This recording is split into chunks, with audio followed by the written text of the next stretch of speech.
Irmãos, abram suas Bíblias comigo em Filipenses capítulo 3, versículo 7. Vamos ler. Mas o que para mim era lucro,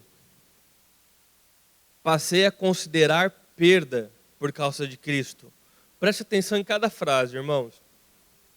O que para mim era lucro, eu passei a considerar perda por causa de Cristo. Mais do que isso, considero tudo como perda comparado com a suprema grandeza do conhecimento de Cristo Jesus, meu Senhor, por cuja causa perdi todas as coisas.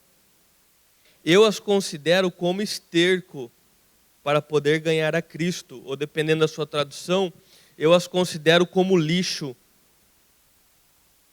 para poder ganhar a Cristo e ser encontrado nele, não tendo minha própria justiça, que procede da lei, mas a que vem mediante a fé em Cristo. A justiça que procede de Deus e se baseia na fé.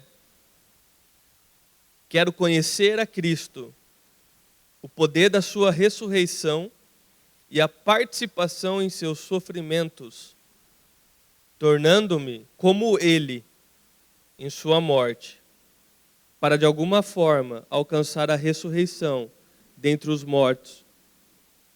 Não que eu já tenha obtido tudo isso ou tenha sido aperfeiçoado, mas prossigo para alcançá-lo. Pois para isso também fui alcançado por Cristo Jesus.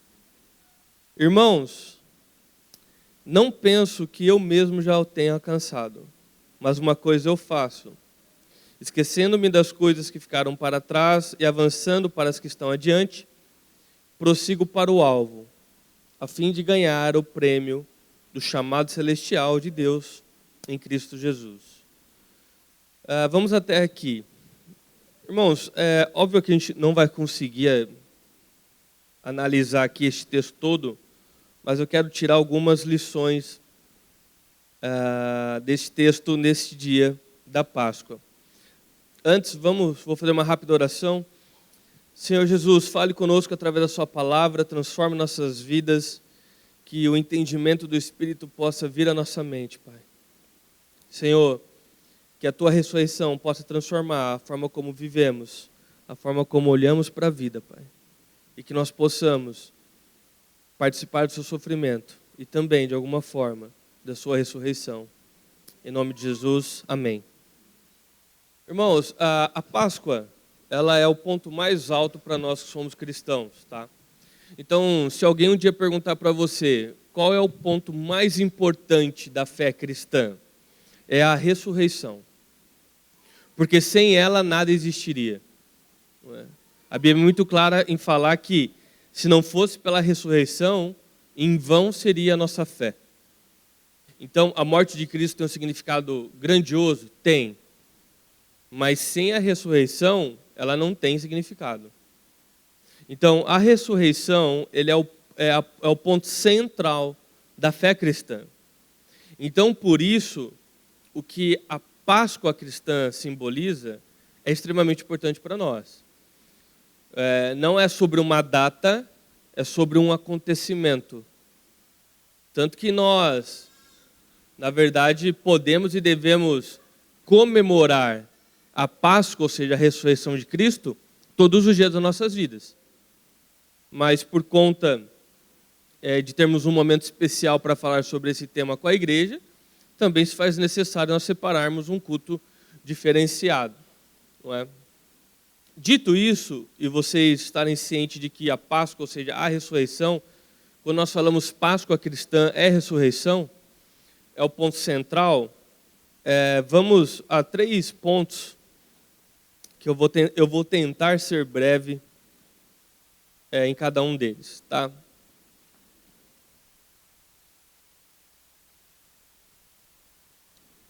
Quem foi acompanhar para o projetor ficou só com a primeira parte, né?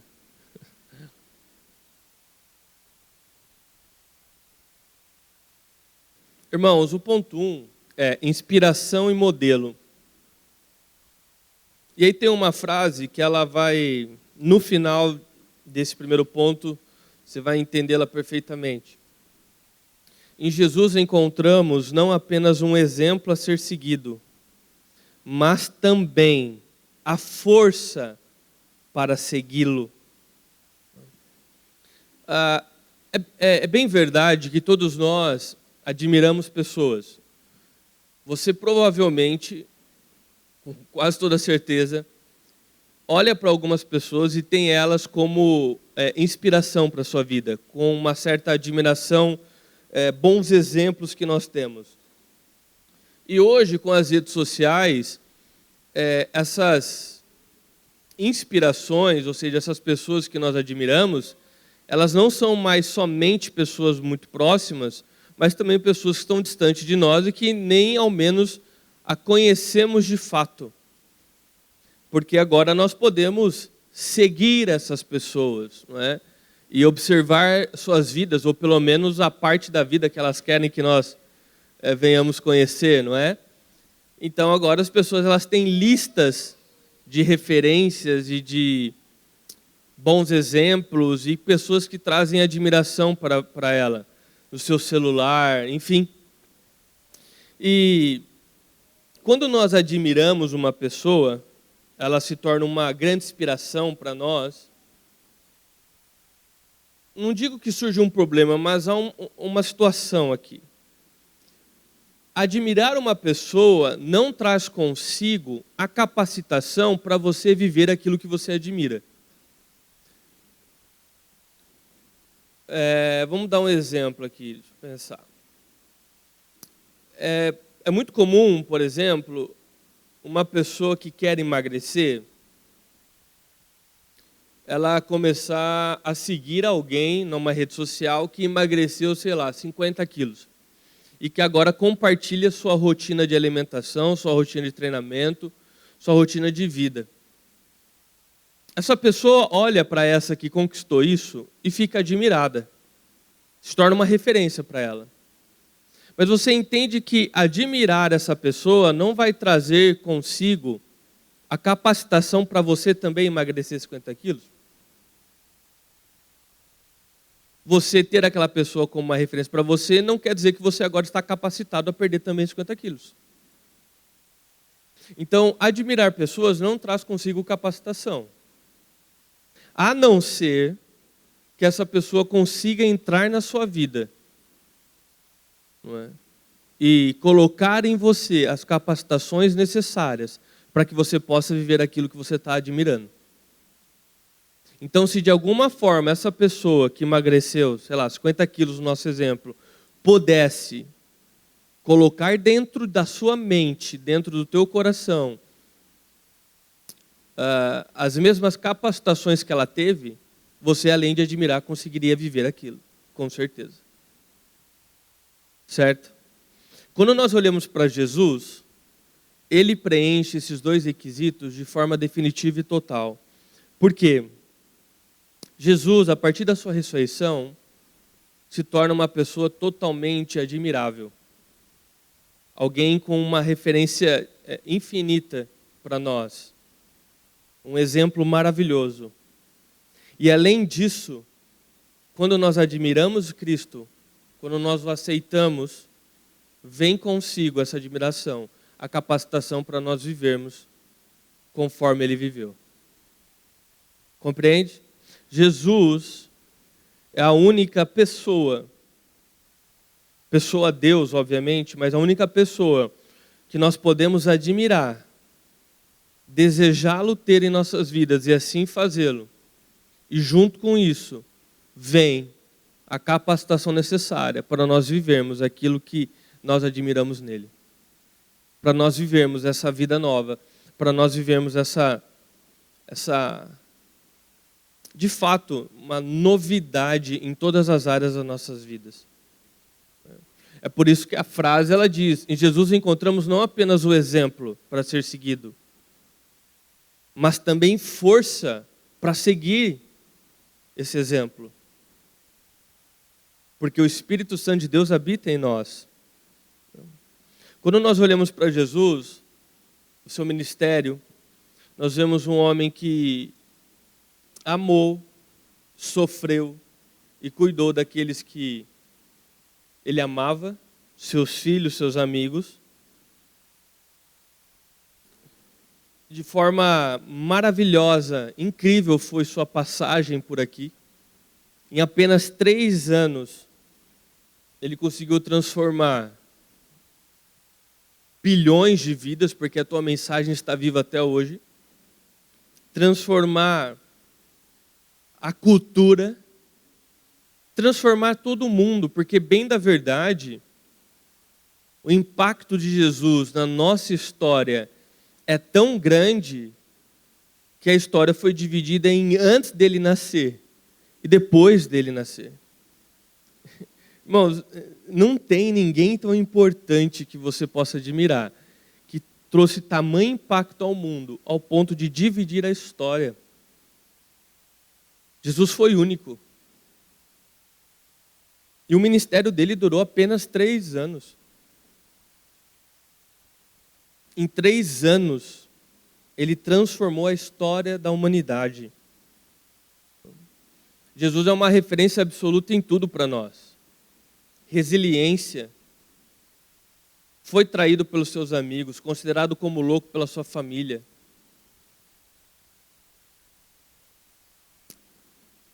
Rejeitado pelo seu próprio povo.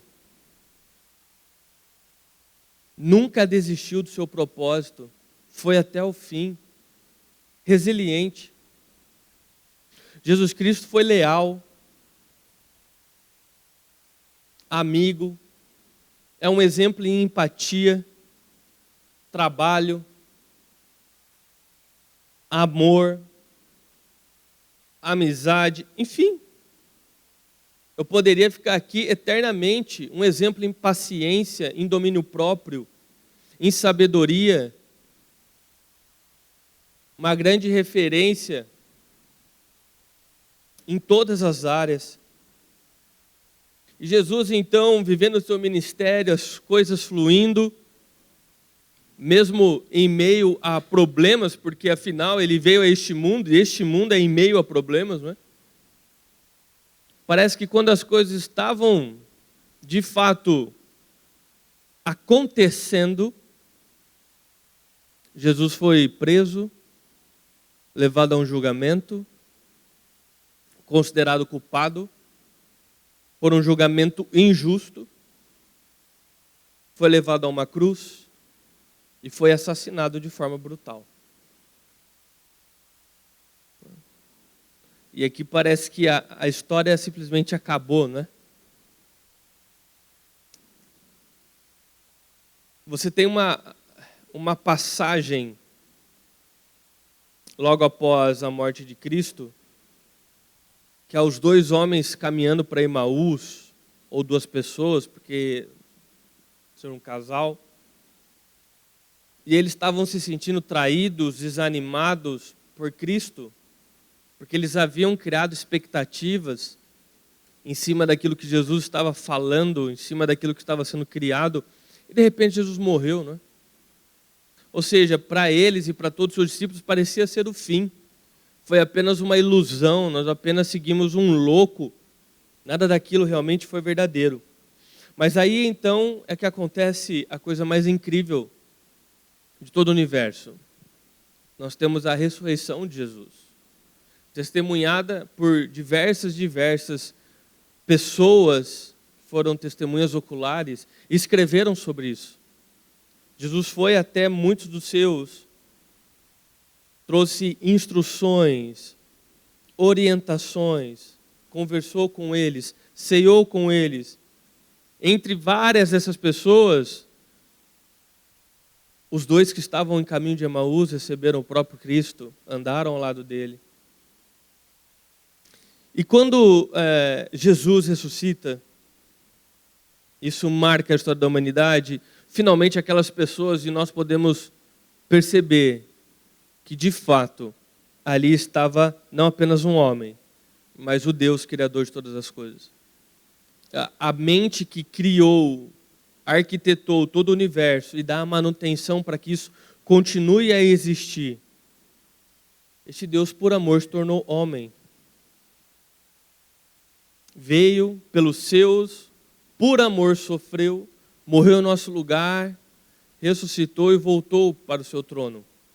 Mas quando volta para o seu trono, não nos abandona, porque afinal, ele é referência para nós em lealdade, amizade, em família.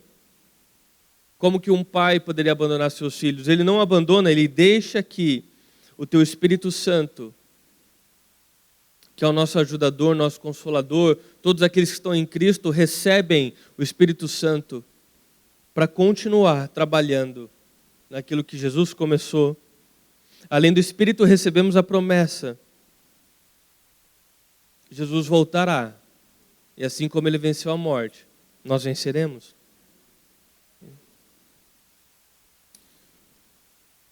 Óbvio que eu fiz um resumo aqui, tipo assim, eu fiz o resumo do resumo, mas diante de tudo isso, meus irmãos, quem são os homens?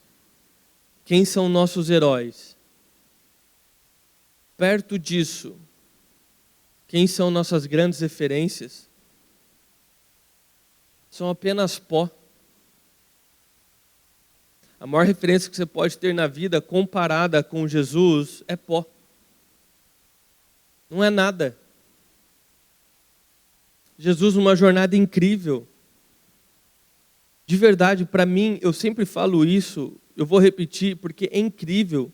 Você tem uma pessoa, Jesus, que dividiu a história da humanidade. Irmãos, não importa se você crê em Deus ou não. Houve um homem chamado Jesus. Ele trouxe tamanho impacto pela tua morte e ressurreição, que hoje nós contamos o tempo antes dele e depois dele. Quem é referência perto dele?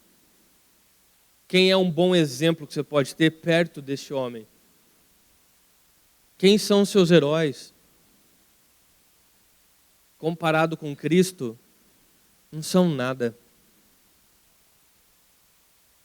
É por isso que no versículo que nós lemos, no versículo 8, Paulo diz: mais do que isso, eu considero tudo como perda, comparado com a suprema grandeza do conhecimento de Cristo Jesus, meu Senhor, por cuja causa eu perdi todas as coisas, e eu as considero como esterco. Olha a palavra pesada que ele usa.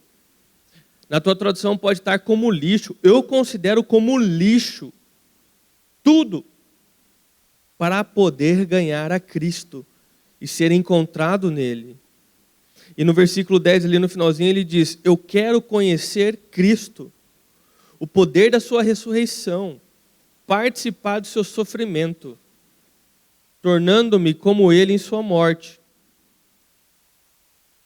para que um dia eu possa ressuscitar como ele. Irmãos, Paulo, ao ver tudo isso, ao ficar sabendo, ao tomar conhecimento disso, ele ficou tão impressionado a respeito de Jesus, que ele fala: o resto é lixo. O resto é esterco. Nada se compara com ele. Todas as minhas referências, todos os meus bons exemplos, nada se compara a ele. É considerado lixo perto dele. Eu quero é ser como ele. Ele é minha referência. Eu quero ser como ele foi. Eu quero transformar pessoas. Eu quero ser leal. Eu quero ter empatia. Eu quero ser alguém como ele foi. O que Paulo está nos mostrando aqui é que Jesus se tornou para ele a maior referência, o maior exemplo que ele tinha. E ele abriu mão de tudo que ele podia e considerava tudo um lixo perto da grandeza de Jesus. Tudo que ele podia fazer para ser como Jesus, para ter Jesus, para conhecer Jesus, ele fazia. Então, é óbvio que nós temos exemplos na nossa vida e referências, mas ninguém como Jesus. Ninguém que se aproxime da grandeza de Jesus, nem de longe. A ressurreição, ela traz para nós um modelo a ser seguido, uma inspiração a ser perseguida na vida.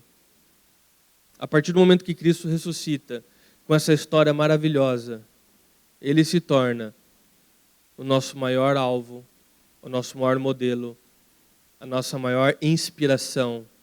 Você quer alguém para se inspirar na vida? Você quer ter resiliência? Jesus. Você quer ser uma pessoa mais leal? Jesus. Você quer ser uma pessoa que tem mais amor? Jesus é o amor. Qual é o exemplo que você quer ter de bom? Olhe para Jesus. Olhe para a sua história.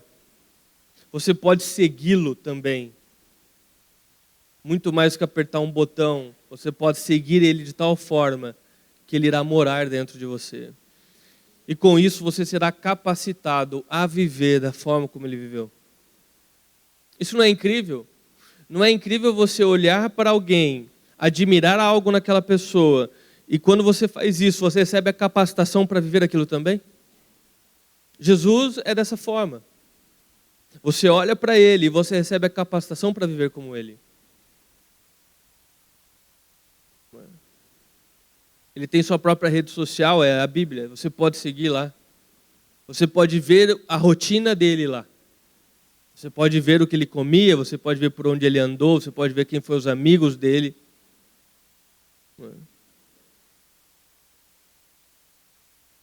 Então Jesus,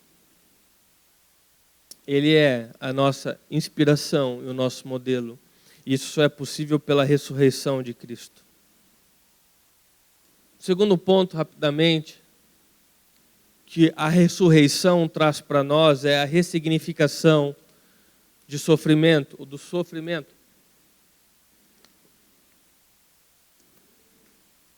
O sofrimento não é o fim da história, mas o meio pelo qual Deus nos prepara para o que Ele tem reservado para nós. Não é? Isso aqui é muito forte. O sofrimento não é o fim da história, mas é o meio pelo qual Deus nos prepara para o que Ele tem reservado para nós. Vocês sabem que, principalmente após a pandemia, os terapeutas eles não vencem a demanda, né? Psiquiatras também não vencem passar receitas de remédios.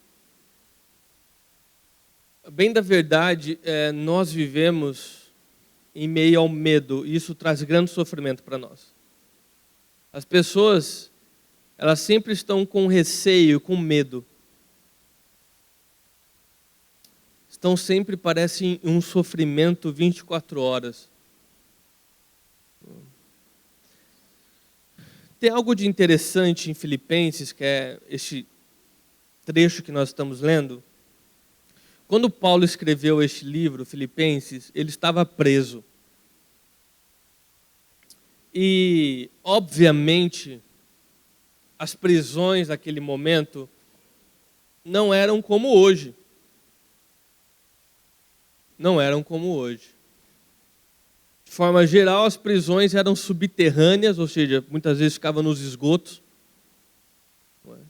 Então não existia luz do dia, era apenas um breu total. Tinha pouco acesso, ou na maioria das vezes, nenhum acesso à água limpa. Zero instalação sanitária, o que então colaborava para diversas doenças ali no meio, não é? A comida era sempre mínima e da pior qualidade possível, quando tinha. Enfim, muitas vezes eles ficavam acorrentados o dia todo. Era realmente uma tortura, um calabouço ali as prisões. Cercado, se você está no subterrâneo, com fezes por todos os lados. Úmido, obviamente você tinha a presença de diversos bichos lá dentro. Então, claramente, Paulo não estava numa situação que poderia ser considerada minimamente digna. E, incrivelmente, ele escreve esta carta de dentro deste local, E o tema dessa carta é a alegria cristã. E o que ele tenta e consegue através dessa carta é expressar a gratidão e a alegria dele em Deus e encorajar os filipenses a se alegrarem também em Deus, independente das circunstâncias. Porque é fácil você escrever sobre alegria se você está no topo do mundo, né? Aí todo mundo é alegre, até eu que sou bobo, fico feliz da vida. Agora, experimentar uma alegria verdadeira em um lugar onde todos estão experimentando sofrimento, aí é uma alegria diferenciada. Aí, de fato, você tem uma pessoa alegre.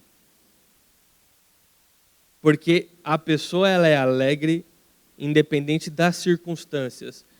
Presta atenção, é independente das circunstâncias e não nas circunstâncias. Porque, com certeza, Paulo não está alegre por estar preso. Mas, independente das circunstâncias, a alegria que ele tem em seu coração não muda.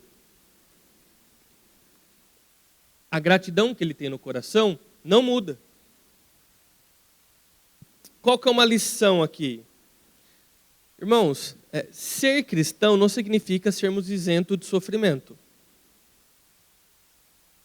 Mas nós ressignificamos o sofrimento. Isso é algo para você guardar. Irmão, ser cristão não significa ser isento de sofrimento. Eu estava conversando com uma senhora na igreja. Ela falou que uma amiga minha dela falou assim: como você é crente, você está passando por esse sofrimento aí. Muitas pessoas têm uma ideia totalmente errada de que um cristão ele não sofre. Irmão, como que nós não passamos por sofrimento neste mundo? É impossível. E a Bíblia nunca disse isso. Pelo contrário, a Bíblia ela sempre foi muito clara. No mundo terei aflições. A Bíblia fala sobre o choro. Pode durar toda uma noite. A Bíblia fala sobre estações, sobre o dia mau. Jesus sofreu.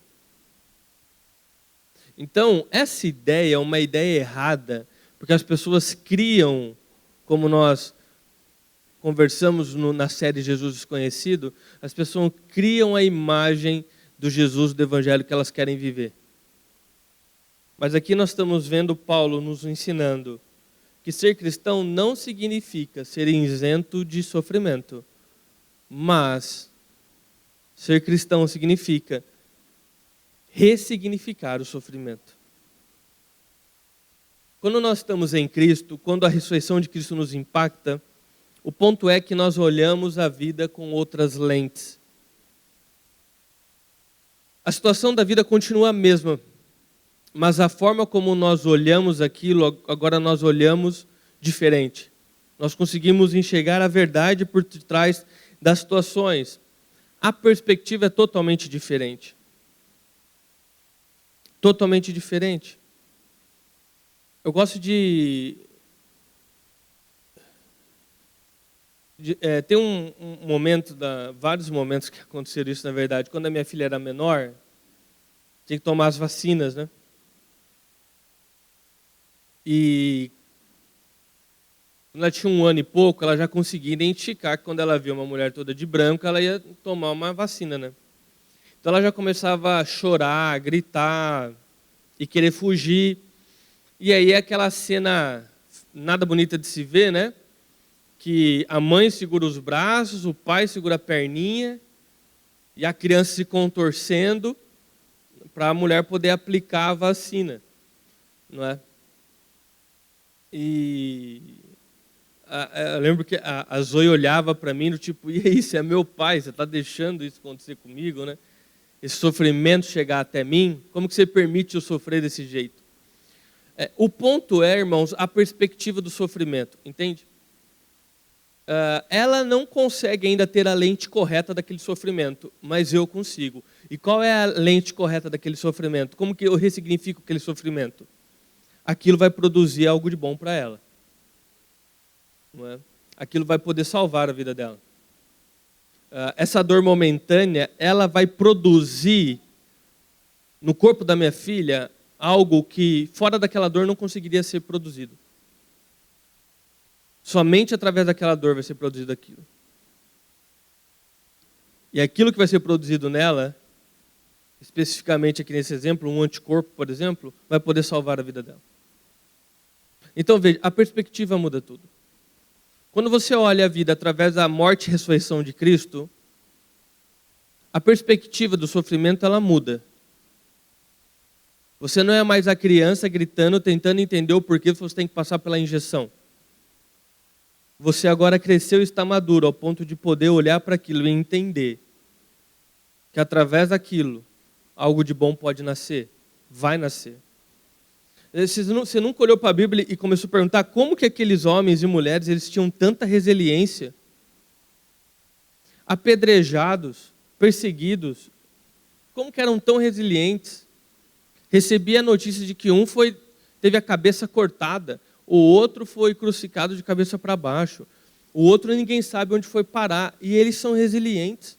Eles aguentam a dor, e eles passam por cima da dor, e eles não param aquilo que eles têm que fazer. Como? Através da ressurreição. O sofrimento ganha um novo significado. O sofrimento não significa destruição para nós. Significa aperfeiçoamento.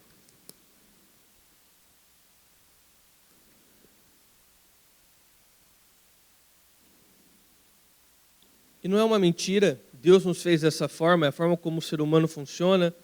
Afinal, quando nós olhamos pessoas dando seus testemunhos e pessoas escrevendo livros, as grandes coisas que elas conquistaram, que agora nós lemos e nossa, olha o que a pessoa fez, não nasceram em dor e sofrimento. As pessoas não vêm testemunhar de que uma fase difícil que elas passaram na vida delas foi justamente o que trouxe força para hoje elas estarem onde estão. Irmãos, e pensa comigo, se o nosso maior propósito é sermos parecidos com Cristo, tudo que vai colaborar para este propósito é bom. Ou seja, se o objetivo da nossa vida é ser cada dia mais parecido com Cristo, tudo que nos for tornar mais parecido com Ele é bom. Dessa forma, por que nós temos tanto medo das tribulações? Por que nós temos tanto medo das provações? Porque nós vivemos com tanto medo das coisas. Por quê? Se é exatamente através delas que nós crescemos, amadurecemos e nos tornamos mais parecidos com Cristo. Irmãos, benditos sejam os problemas que te aproximaram de Deus. Benditos sejam eles. Benditos sejam as tribulações que fizeram você dobrar seus joelhos. Benditos são os sofrimentos que te aproximaram e aumentaram a sua fé em Deus. Benditos são eles. C.S. Lewis ele diz que a dor é o megafone de Deus.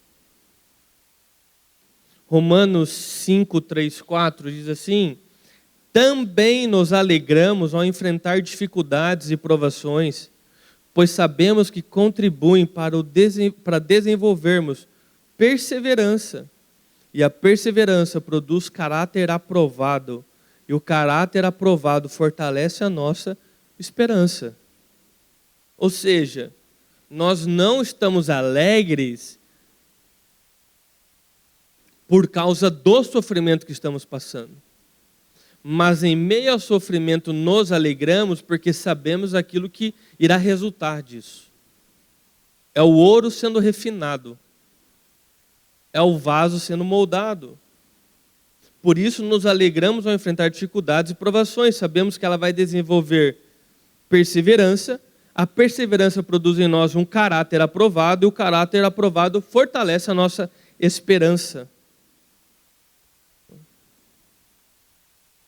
A ressurreição de Cristo, meus irmãos, permite nós ressignificarmos o sofrimento. E uma vez que nós estamos em Cristo, os sofrimentos irão trabalhar ao nosso favor e não contra nós. E para mim isso é maravilhoso dentro da vida que Deus tem para nós. Por quê? Porque estarmos neste mundo já significa que nós vamos passar por sofrimento, porque aqui é isso. Por isso que a nossa esperança não está nesta vida aqui. Já que nós, como seres humanos, passamos por sofrimentos, não é maravilhoso saber que o sofrimento não é em vão? Não é o sofrer por sofrer?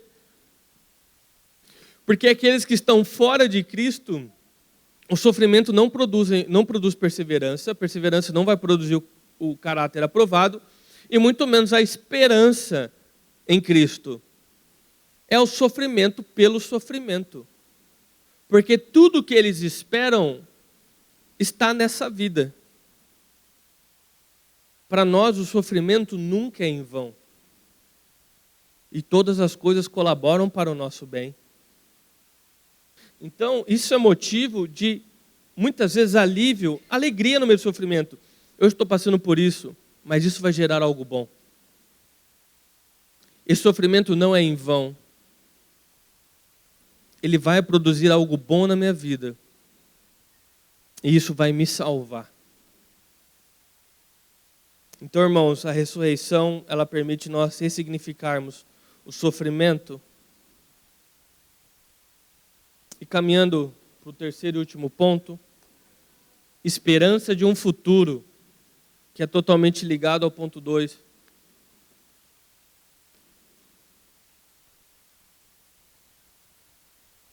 O futuro de um cristão não é determinado pelas circunstâncias da vida, mas pela promessa de Deus e de um lar eterno. Presta atenção. Se você analisar a vida, você vai perceber que em grande parte dela, grande medida da nossa vida, é guiada por um calendário social. Então, vamos começar pelo começo. Réveillon. Nós nos preparamos para a passagem de ano.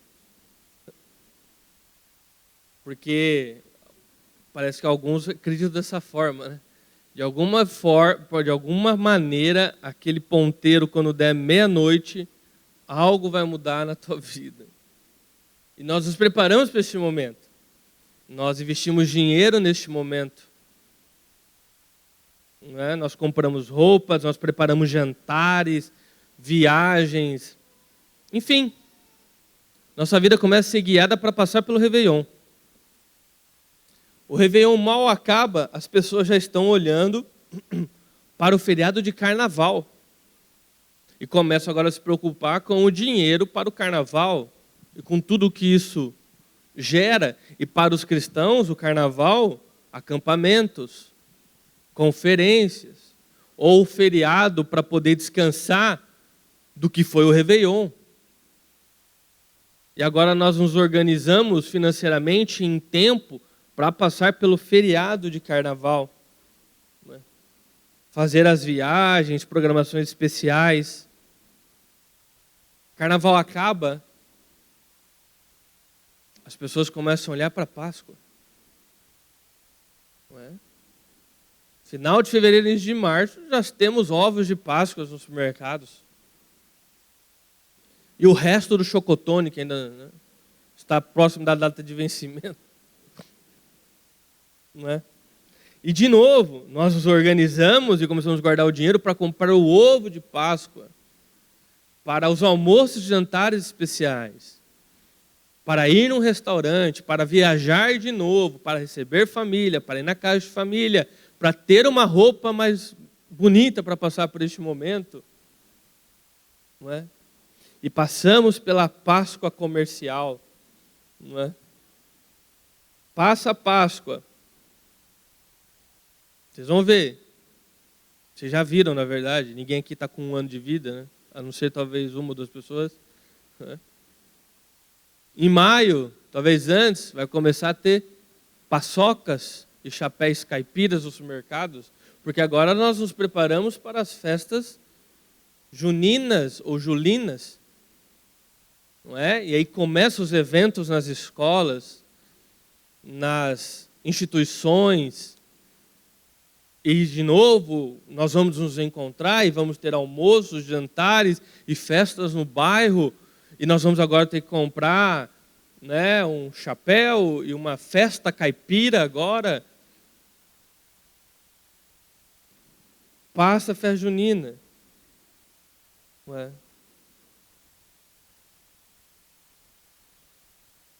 A gente vai chegar, já passamos também, né, o Dia das Mães, né? Aí nós passamos pelo Dia dos Namorados, não é? Porque não importa a data do teu casamento, você é eternamente namorado, então você precisa também dar o presente do Dia dos Namorados para sua esposa. Especial. É um presente que ambos se dão. Irmãos, bem na verdade, já estamos em julho, indo para agosto, e já começamos a olhar então quais são os feriados que vamos poder emendar no segundo semestre. Quando você se percebe, irmão, você está em novembro, já olhando para dezembro, porque dezembro tem basicamente 1, 2 semanas no máximo, porque nós vamos se preparar para o Natal de novo. Ou seja, você percebe que a nossa vida, em grande medida, ela é guiada por um calendário social, e nós sempre estamos nos preparando para o próximo evento, e guardando dinheiro para o próximo evento, e se organizando mentalmente em tempo para a próxima data. E você percebe então que é um ciclo, se inicia no Réveillon e se reinicia de novo no Réveillon. E qual é o combustível desse ciclo? É o dinheiro. Porque sem dinheiro não há calendário. Sem dinheiro não tem Natal. Sem dinheiro não tem a Páscoa. Sem dinheiro não tem a festa junina. Sem dinheiro não tem o Dia das Mães. As pessoas, elas ficam loucas atrás de dinheiro para poderem viver, não é? Neste calendário. Porque as pessoas, em grande medida, elas se movem através desses eventos, através dos presentes, através dos almoços, jantares especiais, que pedem roupas novas, das viagens, dos lugares diferentes, e assim por diante. E para mim é meio que claro que grande parte do porquê as pessoas trabalham e querem dinheiro é para manter este calendário acontecendo. E se você não participar disso, você é louco. Não é? Olhando por essa ótica, não é surpresa nenhuma perceber que grande parte do nosso estresse, da nossa ansiedade, dos nossos medos é relacionada ao calendário. Então, sempre que acontece algo que vai atrapalhar esse ciclo, que vai impedir o almoço especial, a janta especial, que vai impedir de comprar o presente, receber o presente, que vai impedir de viajar, que vai impedir de ter o feriado, que vai impedir de ter o dia livre, que vai impedir o passeio, que vai impedir a roupa, tudo que vai impedir ou atrapalhar esse calendário, o chocolate, o ovo da Páscoa, a promoção para ter o salário maior, para poder ter mais, vai causar em nós sofrimento, ansiedade, estresse. E nós vamos ficar desanimados. Por quê? Porque a nossa expectativa estava totalmente neste calendário e tudo que ele envolve. Nós precisamos passar por esses eventos.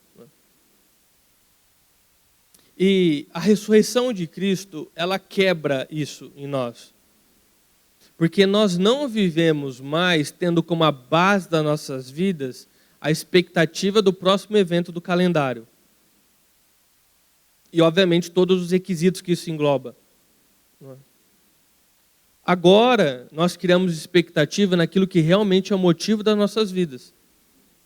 A nossa ansiedade é pela volta de Cristo.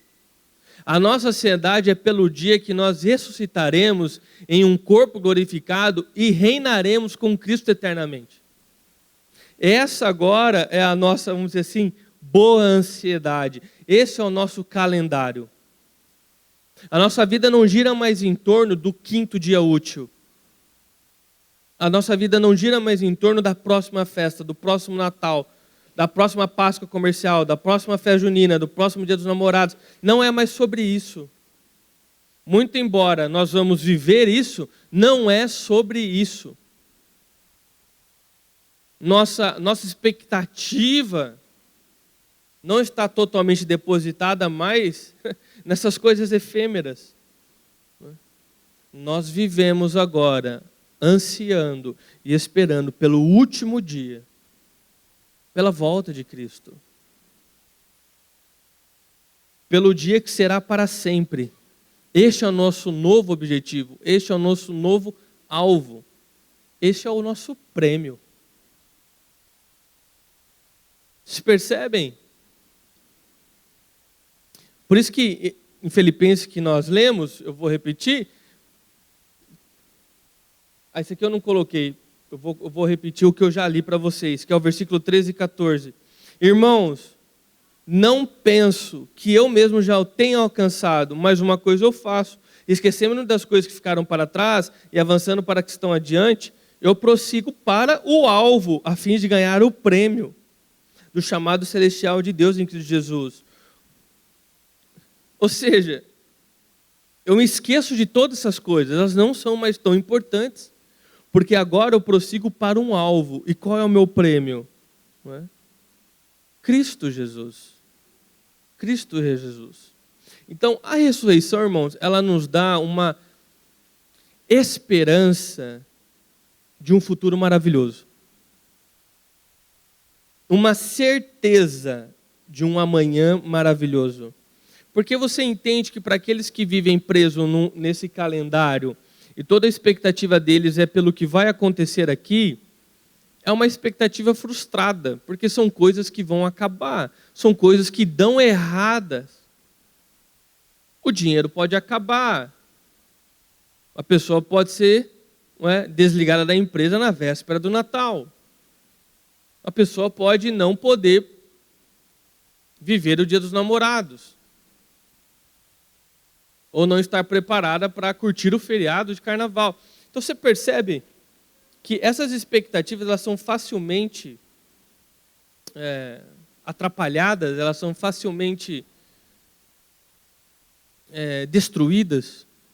E aí, se toda a tua expectativa, a tua esperança, né, de um futuro melhor, de um futuro alegre, são essas coisas, e quando elas não dão certo? O teu futuro acabou? Você vê uma frustração tremenda? É até bobo isso, né? É até bobo como nós nos movemos por eventos. É bobo perceber o quão fácil nós somos, né, movidos por datas. E nos esquecemos daquilo que realmente importa. Nos esquecemos da base. A nossa expectativa, irmãos, ela está, o nosso alvo está, o nosso prêmio é a volta de Cristo. Irmãos, eu não sei vocês, mas eu sou egoísta às vezes na minha oração, porque eu peço pela volta, cara. Eu anseio por esse dia, cara. É o maior sonho da minha vida. Tudo isso aqui acabar.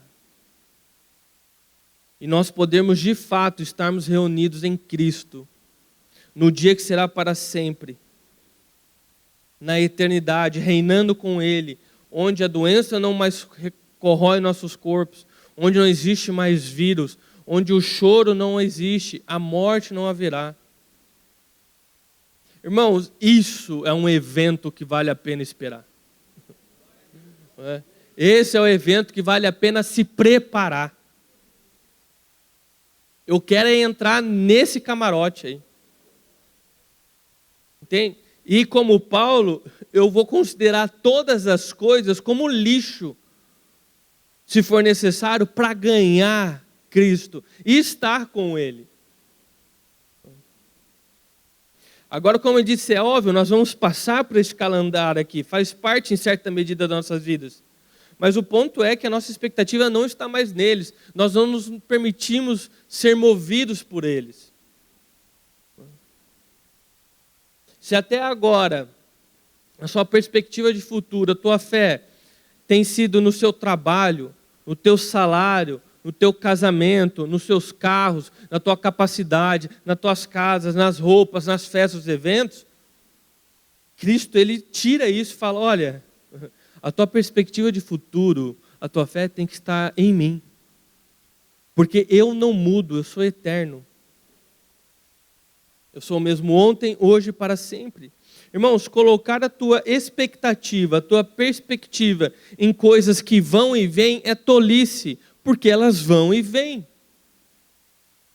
Como é que você vai construir a sua vida em torno do seu trabalho, em torno do seu salário, em torno do teu casamento? Casamento é para sempre? É sim, mas não tem brigas. E no dia que vocês discutirem, você perdeu toda a sua fé e vai querer se matar? Porque é isso, né?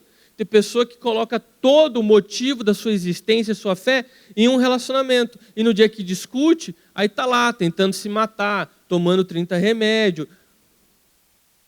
Fé no lugar errado.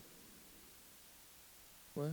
Como é que você vai criar sua fé em volta das suas capacidades? Porque eu faço, eu consigo, você é falho. Você não consegue nem seguir uma dieta por 30 dias direito.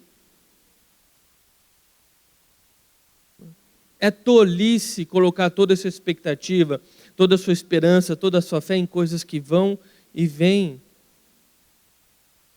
Temos que colocar naquilo que é eterno. Em Jesus não há sombra de variação. Ele é a plataforma perfeita para você poder construir sua vida, porque não muda. Não muda. Por isso, pode acontecer coisas que vão atrapalhar o seu calendário, que vão atrapalhar o calendário que seguimos. Seus planos podem não estar certos, mas você pode descansar. Porque a sua fé, a tua expectativa não estão mais nessas coisas. Está na garantia que é Cristo. Olha, nós estamos falando de Páscoa, né? É a morte de Cristo, a ressurreição de Cristo. Uma coisa está ligada à outra. Jesus vem no teu ministério de forma maravilhosa. E quando tudo parece estar acontecendo, ele é morto na cruz. Nós temos então, como eu citei o exemplo, os dois em caminho de Emaús, indo embora chateados, desanimados, tristes, frustrados. Os discípulos, as pessoas se sentindo enganadas por Cristo, pelo aquilo que ele havia dito. Por quê? Porque o sonho acabou, não é? Jesus foi morto, tudo foi por água abaixo. Tudo parecia ter dado errado. Mas você percebe que quando, aos olhos das pessoas, o calendário tinha dado errado, entendeu? O próximo evento, que seria a conquista política de Jesus, tinha dado errado, foi aí que deu certo. Quando aos olhos de todos as coisas tinham saído do controle, saído do trilho, mal sabiam eles que as coisas estavam exatamente onde deveriam estar. Ou seja, as coisas darem errado aos seus olhos não significa que está errado. Não é? Como nessa situação, as coisas darem erradas, e, olha, muito erradas, porque Jesus foi morto, significou a perfeição do calendário. Aquilo que parecia ser o fim para eles, foi o começo. E, fechando aqui, meus irmãos, toda essa dor, sofrimento, planos errados, calendários frustrados que passamos, enfim, tudo isso que envolve as nossas vidas, olhe para elas como dores de parto. As dores do parto dói, não dói? Mas anunciam algo bom. A dor do parto, ela anuncia que algo bom está vindo. E muito dessas dores, frustrações que experimentamos nessa terra, aponta e anuncia o novo céu e a nova terra. Onde finalmente, como eu disse, será o dia para sempre.